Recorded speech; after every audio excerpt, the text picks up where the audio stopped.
Tonight, fly the war-torn skies of Europe with Hitler's mighty Luftwaffe.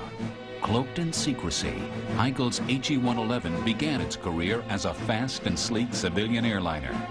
First-blooded in the Spanish Civil War, it outpaced any fighter thrown against it and shelled Allied positions as a night bomber over the battlefields of World War II. Tonight, fly with the elite airmen of the Third Reich on wings of the Luftwaffe.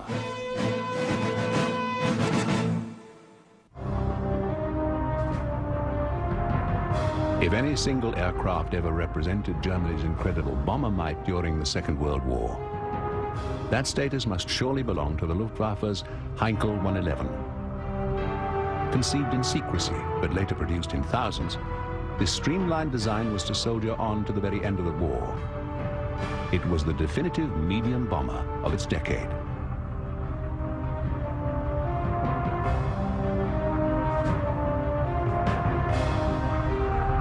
The Luftwaffe was committed to two-engine medium-range bomber aircraft, most of which had a brutish appearance, perhaps symbolic of the role they were built to perform.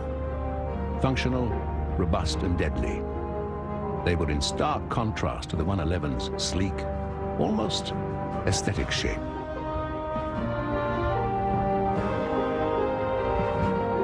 But the protruding barbettes gave away the Heinkel's real purpose. Despite its shape, it was a bomber aircraft, a weapon of war, and an instrument of terror.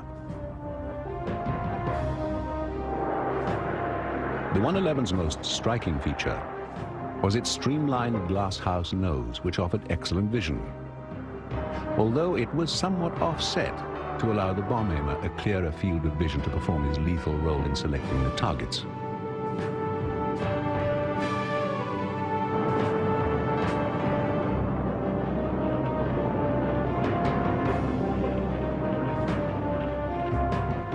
This model was actually built by another country under license. And curiously, it has British Rolls-Royce engines, similar to those used by the Allies. But in all other aspects, externally it's identical to the German version.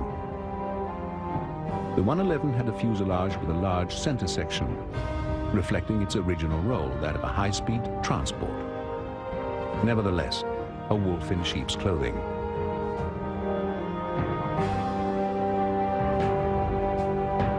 After the First World War, German aviation was constrained by the Treaty of Versailles, which however permitted transport aircraft.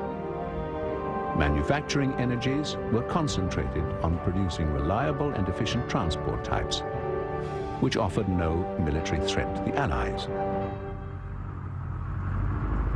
Gradually, more streamlined versions did appear, types like the Heinkel Model 70, put forward as a high-speed mail plane, but actually used to test designs with military potential. By the middle 1930s, Germany was more overt about its contravention of the Treaty of Versailles. The rise of the Nazi Party had re-instilled the feeling of national pride, and under the leadership of Adolf Hitler, the German people once again looked to the future and to the promise of greatness.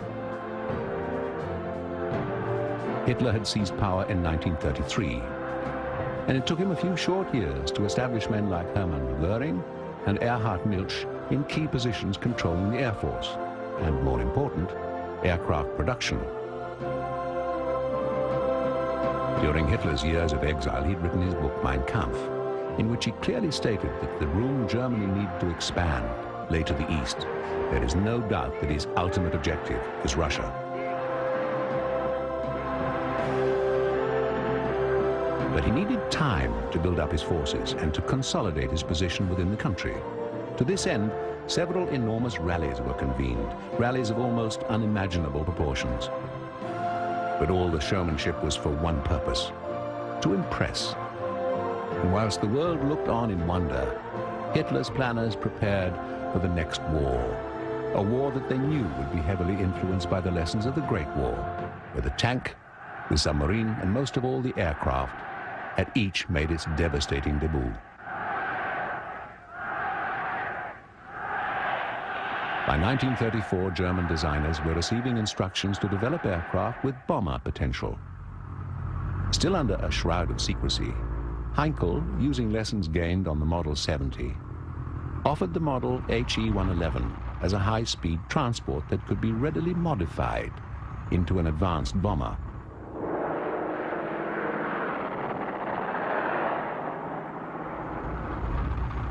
A companion to the 111 was the Model 116. Similar in many respects to the other plane, it had 4 engines. To improve its role as a long-range mail plane, it was later fitted with rocket pods to assist its takeoff performance. All aircraft used substantial amounts of fuel during the takeoff process, and therefore, if the time spent in getting a plane airborne could be reduced, then more fuel could be preserved to extend its range. The 116 was used in many record-breaking flights, but it was also under serious consideration as a plane with some bomber potential, and perhaps for long-range reconnaissance work, which probably explains why so much time and effort were expended to increase its endurance.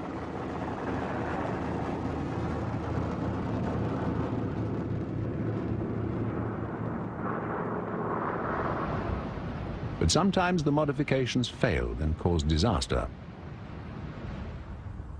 Despite the problems with the 116, Heinkel persevered with the smaller 111. And by 1936, a few early models were flying as 10-seat passenger planes with Lufthansa.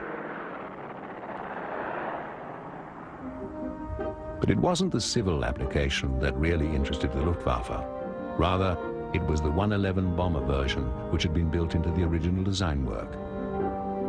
Externally, there's very little difference between the two models, except for the obvious protrusions of the 2 machine gun barbettes, symbols of just how little German designers considered their fast bomber to be at risk to the fighters of the day. In 1936, this assumption was probably justifiable. Indeed, the 111 was as fast as any fighter available at the time, and its handling qualities were an improvement even over the single-engine Model 70. Compared with the older bombers used by the Luftwaffe, the He-111 was a major step forward. There was little to compare with it anywhere else in Europe.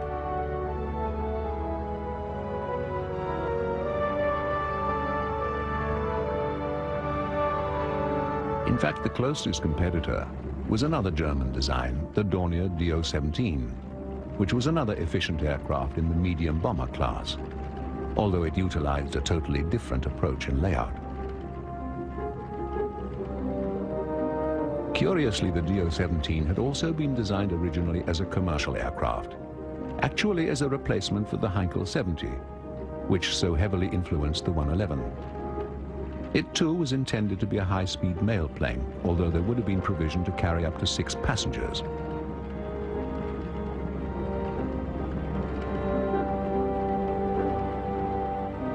When Lufthansa first tested the 17, they found it handled extremely well and was very fast and reliable.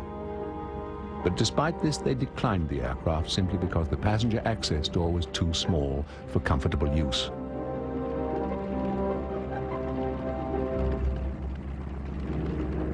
The few examples that were built ended up in storage, where they might well have stayed had it not been for Robert Untucht, a pilot who'd flown the He-70 on many record-breaking flights.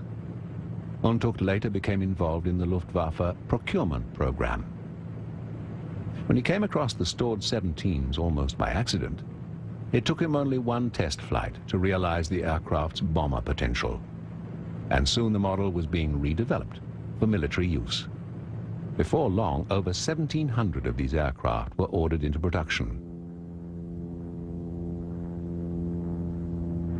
In the years before the Second World War, in total secrecy, both types of medium bombers were tested with various weapons. Here, a Dornier 17 is equipped for bomb release tests from the horizontal position.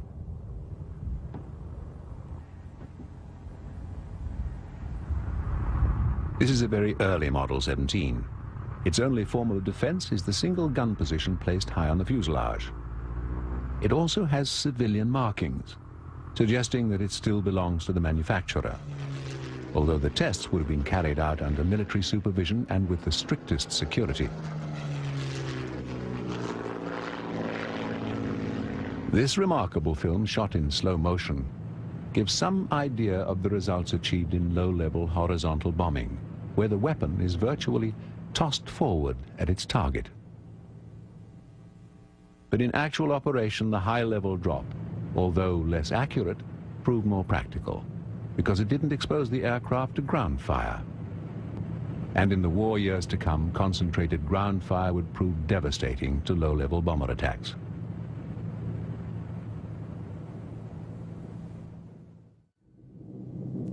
Another type of technology tested by Germany in the lead-up to the Second World War was smoke screening. Artificial smoke clouds released just above sea level were considered an effective way of screening troop landings from shore batteries. And although the method was rarely employed in actual combat, it gives some idea of German military thinking at the time. There was a third and even more advanced bomber to fly alongside the other two Luftwaffe mediums. This was the Junkers Model 88. Unlike the other types, it was designed as a bomber from the outset, with no thought being given to its civil application. The 88 offered still more speed than its contemporaries and was overall much more versatile. It was expected to perform in much the same way as the 111, and in addition to do certain dive bombing work.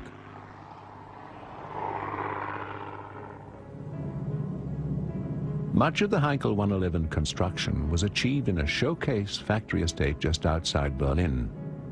It was completed in May 1937, and German officials regularly invited foreign representatives to view the state-of-the-art production lines, in the hope of influencing, perhaps even intimidating other countries with traditional German efficiency.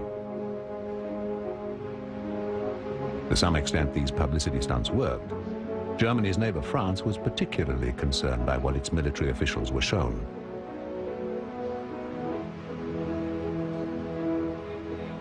Doubtless those Germans who saw the Treaty of Versailles as a national insult would have found some poetic irony in this situation. But the fear of German enterprise was really justified. The Nazis were not producing modern war machines merely to impress. There was a functional purpose in what they were making. But first, a little time had to be bought from the Nazis' real target, Russia. And in the middle of 1939, Germany announced a non-aggression pact with Russia, although neither side really expected it to be upheld. Britain also knew that war was becoming inevitable. And without Russia to contend with, clearly the next war would be in the West. It was a war that Britain was ill prepared for. Just how much so can be seen from its medium bombers of the time.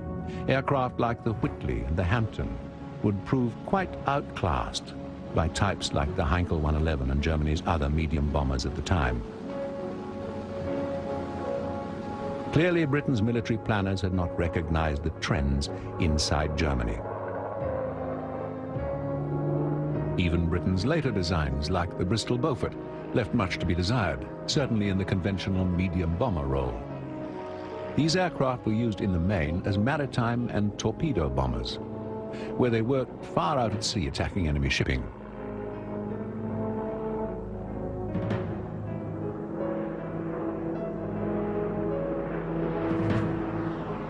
But amongst all the disarray, there was one exception to Britain's medium-range bomber shortfall. The Vickers Wellington was a brilliantly effective and robust machine. It would soon be called upon to stand almost alone in the medium bomber mission that it was to handle so well in the opening stages of World War II. When Germany invaded Poland, both the British and the French had no choice but to declare war under their guarantee to protect the Polish people. The first British retaliation was a Wellington bombing raid on German ships close to shore. It had limited success, and the British were very careful to avoid any civilian property.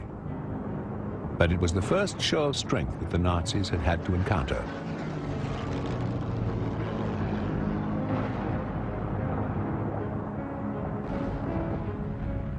With Poland conquered the Luftwaffe quickly turned its attention westward. Norway, Holland, Belgium, and soon even France would fall under the Nazi juggernaut. And all by the formula of blitzkrieg, as envisaged by the German High Command. And right from the very start, Heinkel 111s and Dornier 17s were in the thick of it, taking their deadly message to cities like Antwerp and Rotterdam. And within the ruins that they left behind, the Nazis hoped to establish their new world order, and a Reich that would last 1,000 years.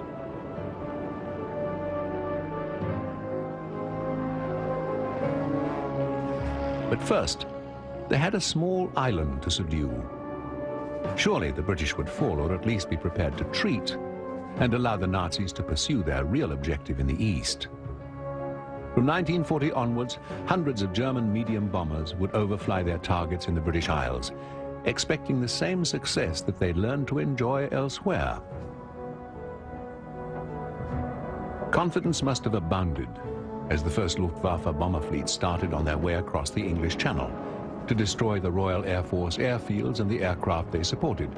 By eliminating the RAF planes, the Luftwaffe sought to gain control of British airspace, and at the same time, deny the RAF any opportunity to counterattack.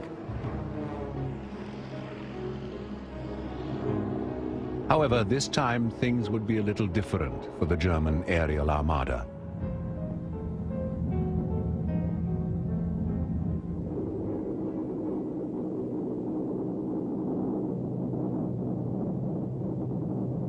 In many ways, the Heinkel 111 represented what early Luftwaffe planners stood both for and against. Perhaps the greatest of all the Luftwaffe strategists was General Walter Wever. Far-sighted and an excellent planner, Wever had great influence over the Luftwaffe even as early as 1933. Not a champion of the medium bomber, rather he'd studied Mein Kampf and probably knew personally of Hitler's ambitions in Russia. With this in mind, he'd been a strong supporter of four-engined long-range bombers that would be able to fly far into the Soviet Union and destroy that country's munitions right at the point of production. Unfortunately, Wever was killed while flying a Heinkel 70, and his plans were never put into action. Instead, larger numbers of smaller planes were produced. The decision to cancel the long-range bomber may well have cost Germany the war. Certainly, had Wever lived, Germany would have had the ability to strike deep into the Soviet Union and would have kept the services of one of its most able men in command of the Luftwaffe. One aircraft accident had cost the fatherland dearly. General Raber talks about Walter Wever. It was surprising that he, as an army man, you know, going back, Army General Staff, how he could work into this new position as the Chief of Staff of the Air Force. He did it in a wonderful way. He was of the opinion you can win each war if you have a great Air Force about. He was a very strong bomber, and that was the influence. And he was of the opinion, I don't need fighters, I need bombers which are faster than fighters. Werner Seitz, a 111 pilot. The fighter has so much advantage compared to bomber. In many cases you are just helpless, and you quite often you try to pray to get out of that mess. Well, if you had been attacked after you dropped your bomb load, the aircraft was naturally in a much better condition to make a defense movement. Nevertheless, losses of 111s over Britain were quite staggering. Additional protection was provided in the form of the long-range, heavily armed Messerschmitt 110. The 110, or destroyer as the type was known, carried sufficient fuel for it to accompany German medium bombers to and from British targets. Now, whenever the 111s left on a bombing mission, a substantial number of twin-engine escort fighters would attempt to provide the necessary protection.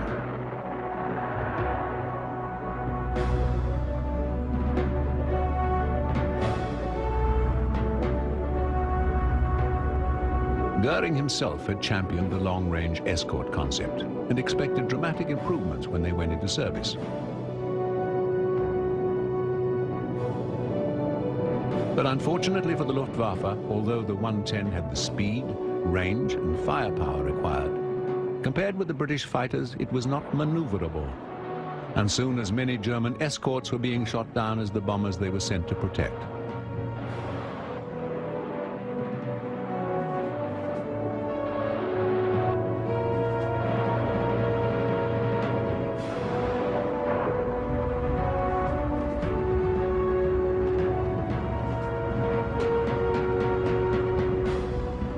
German Messerschmitt 109s were maneuverable and probably quite able to defend Luftwaffe bombers from RAF Spitfires. However, their very limited range gave them only 20 minutes flying time over England. Not enough to protect the bombers on their missions.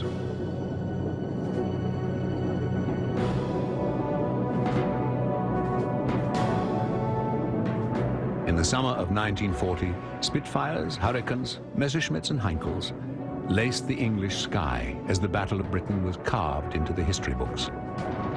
Given the limited range of the 109 and the lack of protective fire for the 111, the outcome was probably inevitable.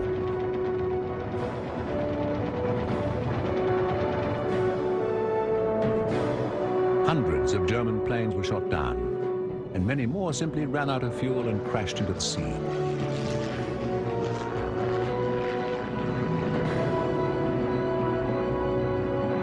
In a few short weeks, the Luftwaffe had finally met an obstacle it couldn't overcome. Not only had its myth of invincibility been broken, but Goering's personal commitment to the value of the Messerschmitt 110 destroyer had also been demonstrated as mistaken. From this stage onwards, Goering's power would slowly wane within the Nazi Party. Outraged at the early lack of success, Hitler ordered his air armadas to attack the British cities. The English blitz. But for the Germans, there were other obstacles. The British had radar, which enabled them to pinpoint incoming aircraft. As a counter, the Luftwaffe adopted another RAF invention by dropping aluminium foil to confuse the radar operators on the ground. This provided only a temporary solution as the blitz continued, but now mostly on nighttime missions. Anti-aircraft fire was very good over England. They had heavy anti-aircraft fire guns, and they were shooting quite accurately. And like I mentioned before, those aluminum foils, they help. But you cannot get away without hits in an attack. Few airplanes circling over would name a city like London, and you have so many aircraft guns concentrating on you, and you're bound to get some hits.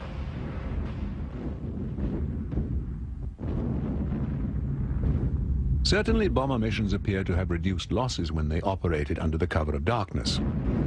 However, the British also knew this as they deployed their first Lancaster missions into Germany. The Lancaster was all General Viva could have wished for. Long range, tremendous bomb load, good defense, with its powerful machine gun positions. The Lancaster night missions repaid the devastation of the Blitz on London many times from the thin air over Germany.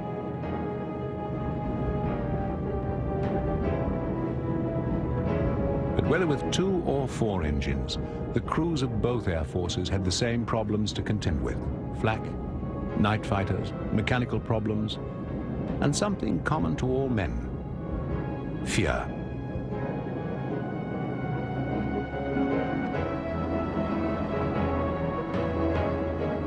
In 1942, the Americans arrived with their 4-engine bombers. The 8th Air Force was totally committed to the idea of strategic bombing of the enemy's means of production. And they knew the best way to achieve this was with 4-engined aircraft, like the B-17 and the B-24. Clearly, they'd been following the same line of thought that Walter Wever had been preaching 10 years earlier.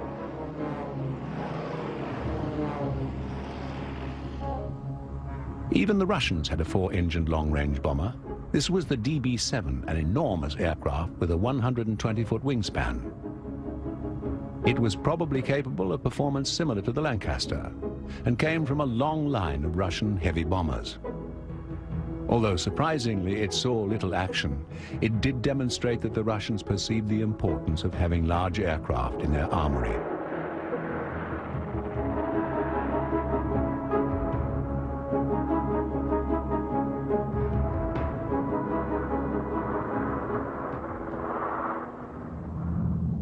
The other European combatant was Italy, which seemed to develop a passion for three-engined aircraft.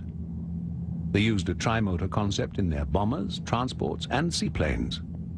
Whilst the third engine appeared to offer a compromise, it also denied the bomb aimer his traditional position of front and center in the plane. Instead, he was relegated to a post in the rear of the aircraft.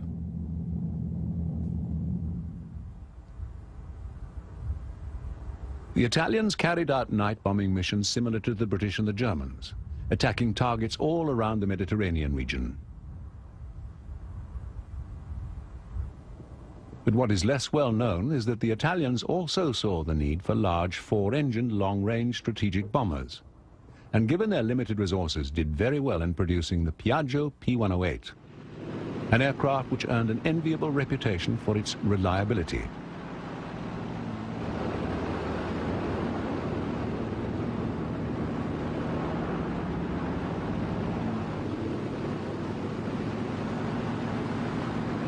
Although not produced in large numbers, the 108 nevertheless filled all the criteria identified by General Viva. It had range, considerable bomb load, and adequate defensive fire, and in many ways performed at least as well as the Boeing B-17. The Italian Air Force frequently used their 108 to attack maritime targets and coastal installations. Given that the Italians had perceived the need for a strategic bomber, it's even more surprising that their allies in Germany never developed such a plane. Instead, they went on to refine existing twin-engine medium types to produce more versatility. There is no doubt that Germany had the technology to produce large aircraft. They had the four-engine Condor maritime patrol plane and several Junkers 4- and even 6-engined aircraft, which could easily have been converted to bomber use. But the fact is that the Luftwaffe was required to interact so closely with the army that its aircraft were chosen on the basis of supporting ground forces and not for independent operations such as strategic bombing. Instead, they chose to upgrade existing medium bombers, like the Dornier 17 to this model 217. It had a long bomb bay and reasonable lifting capacity, but its major asset was that it was versatile. Not a specific purpose aircraft, rather a jack of all trades, ideal for supporting the Army's needs. Without alteration, this model could have been converted into a dive bomber by using the special dive brake fitted to the tail, a unique improvement over the usual dive brakes mounted in the wing.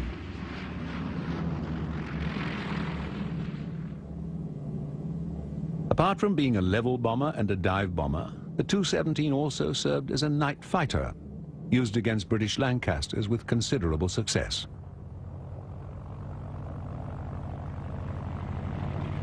Nearly 2,000 of the upgraded 217s were produced, including a few with a third engine, mounted inside the fuselage and driving a supercharger which fed the two outside power plants for high-altitude work.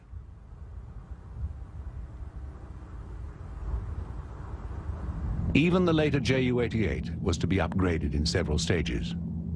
This is the 188, with a vastly improved cockpit which gave the crew excellent all-round vision. It was fast and very maneuverable, and it too had to provide versatility. 188s could also serve both as horizontal and dive bombers, as well as performing certain fighter missions.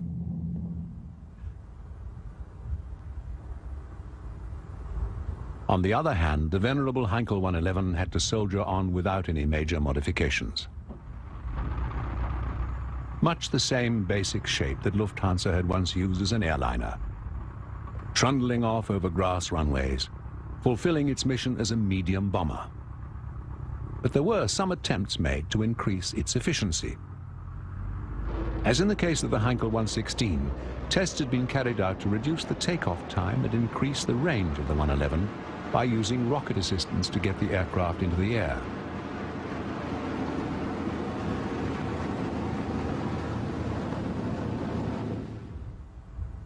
Early experiments using a liquid oxygen and alcohol combination as a fuel produced more damage to the aircraft than any benefit gained, and the first tests were discontinued until another fuel could be found.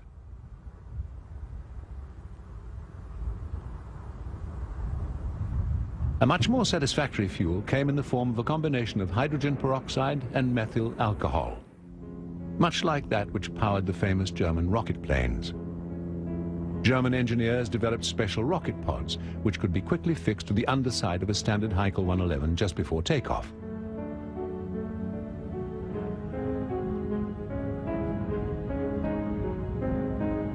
One of the biggest problems with these propellants was their tendency to volatility. And if the two fuels came together under the wrong circumstances, dreadful damage could be done both to the aircraft and to those working on it. So the greatest care was always taken. Also, as a practical measure, the pods themselves were fitted with parachutes so they could be jettisoned after takeoff and land without any damage, thus allowing their reuse.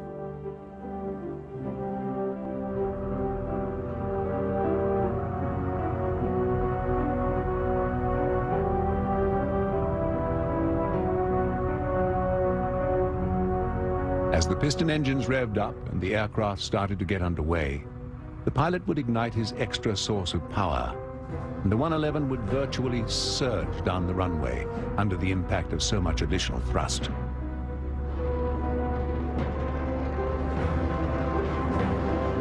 Rocket-assisted takeoff also enabled the 111 to carry heavier loads. But this remarkable innovation was never put into mass production.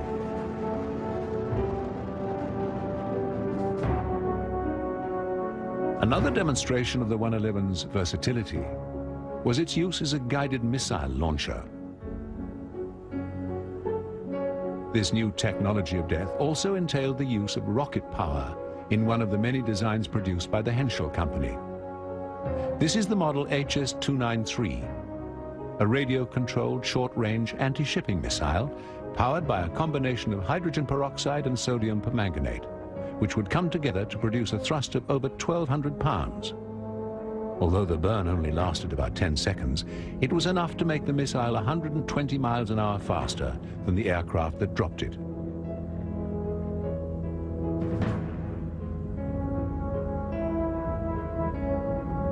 Germany used guided bombs like these with considerable success in the Mediterranean and the Bay of Biscay. Their main benefit was that they enabled the launch plane to stay well beyond the reach of the enemy's guns as it launched its deadly payload. The 293's other advantage was accuracy, achieved by a radio transmitter mounted in the launch plane, sending signals to a receiver in the missile itself. With this device, the German bomb aimer sitting in the front of his Heinkel 111 could constantly adjust the missile's position right up to the moment of impact.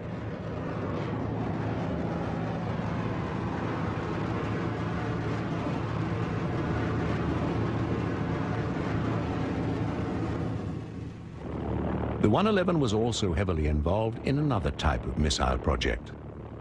And although this design was aimed rather than guided, it had dreadful damage potential.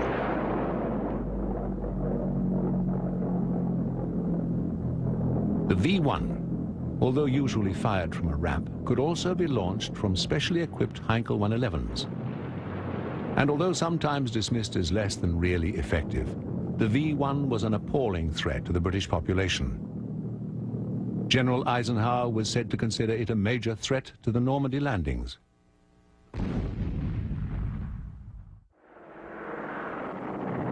Although the Heinkel 111 was involved in many of the more advanced warfare developments, in the main, it simply plodded on with its job as a medium bomber.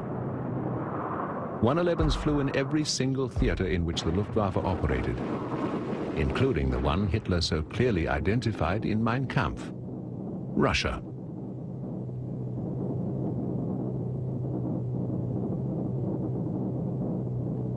From the beginning of Operation Barbarossa, which was the operational name given to Hitler's surprise attack on the Russians, 111s were in use.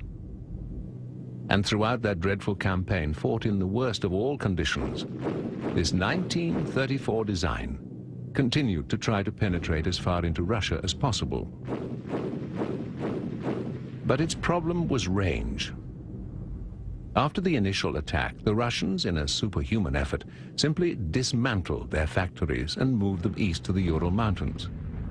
Here they re-established their industry and produced enormous quantities of munitions, far beyond the range of any of the medium bombers to which Germany had so unwisely committed itself.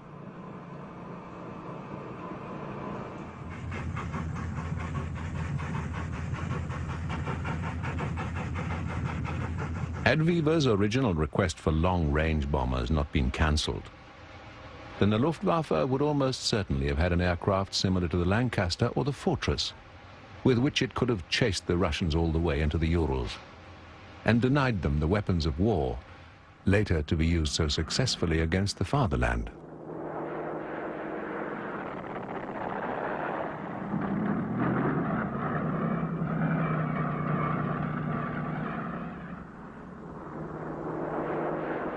From 1943 onwards, Russian factories produced incredible numbers of fighters and ground attack aircraft. Amongst them was the fabled IL-2 Stormvik, an aircraft of which over 15,000 were made, making it the most prolific aircraft design ever to be produced. And these tremendous numbers were achieved in just a few short years.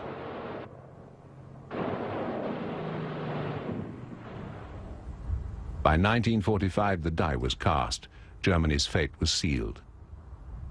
And this could be seen in the number of wrecks that lay scattered in Luftwaffe airfields, the result of a relentless pounding from the ground and from the air as the Allies closed in on all fronts. Now a number of 111s would start to fall into Allied hands. Of course, individual examples had been captured throughout the war, and the British in particular were quite familiar with the type. They sometimes even used it in their own service for transport. But as the war came to an end, there was an opportunity to study the 111 more closely, to see how it worked, and to examine the secrets of its construction. This is an American recovery team in the process of dismantling a later model 111, recently seized as a war prize. It would be disassembled just enough to permit it to be crated and sent back to America by sea. Comparisons could then be made about the finer points of its construction.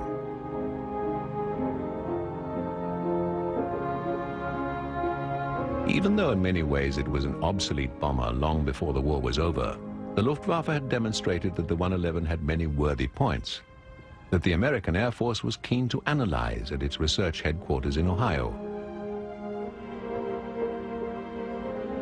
Certainly there must be something to be said for a plane that was designed in 1934, once used as an airliner, and then produced as a bomber to the tune of no less than 7,300 examples during the succeeding 10 years.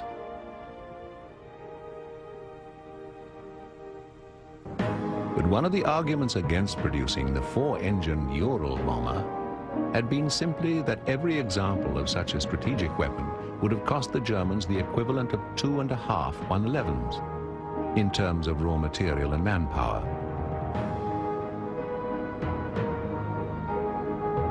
If only 1,000 of Weber's Ural bombers had been produced, at least in time to follow the Russians on their retreat, then Germany might have gained another 12 months. More than enough time for its jet and rocket technology to have slowed the Allied air offensive and perhaps left the country at least in a position to negotiate. Before Germany attacked Poland and triggered the conflagration that followed, it had tested its weapons in the Spanish Civil War, which the Nazis regarded as nothing more than a proving ground or a dress rehearsal for the real thing. They explored techniques like blitzkrieg and provided the latest weaponry at the time, the Junkers 86 medium bomber, the 87 Stuka dive bomber, and the first production model of the Heinkel 111, which differed from the later models by having a more conventional cockpit.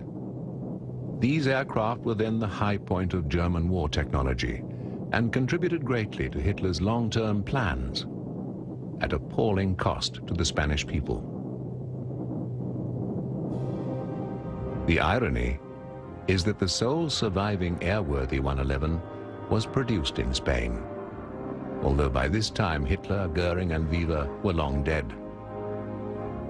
The Spaniards, still feeling the need for some security, kept an outdated design on the production lines, as much as transport and liaison aircraft as a tactical weapon.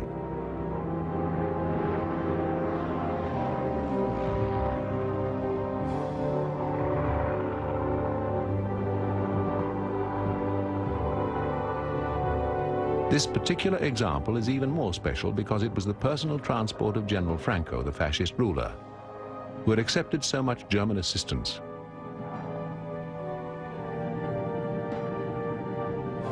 Years later, the aircraft was acquired for a role in the film The Battle of Britain, and afterwards it found its way to the United States and the care of the Confederate Air Force. The major difference between Franco's Heinkel and those which caused such devastation over Europe is that it employs Rolls-Royce Merlin engines, ironically similar to the ones which were used in Spitfires and Hurricanes to chase the 111s across the skies of Britain.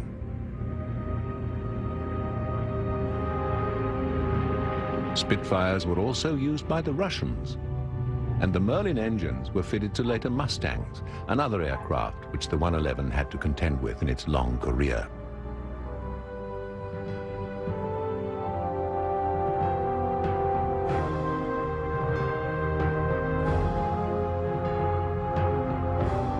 Conceived in secrecy because of the constraints of Versailles, the 111 only briefly fooled the world when it was first put forward as an airliner. Its real purpose was clearly that of a medium-range bomber to support Hitler's blitzkrieg across Europe. Together with the Dornier and Junkers designs of similar proportions, it did its job, and did it well. But it never succeeded in filling the role of the long-range bomber, whose importance Weber had predicted. The Heinkel 111 will be remembered as the secret bomber.